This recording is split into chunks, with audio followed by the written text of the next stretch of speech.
Hello, જય સ્વામિનારાયણ, જય શ્રી કૃષ્ણ, જય માતાજી. આજે અમે બનાવ્યું ભરેલા કારેલાનું શાક. ભરીને કારેલાનું શાક, બરાબર. અને આ લોટવાળા મરચાં,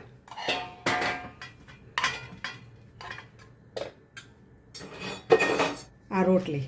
અને આ બેયની રેસીપી મૂકી છે, એ તમે જોઈ લેજો બધાય.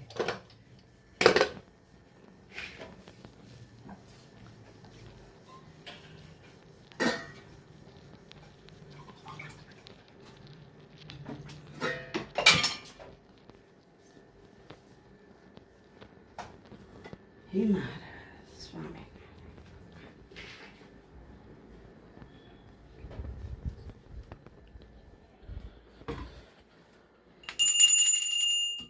મહારાજ રક્ષા કરજો.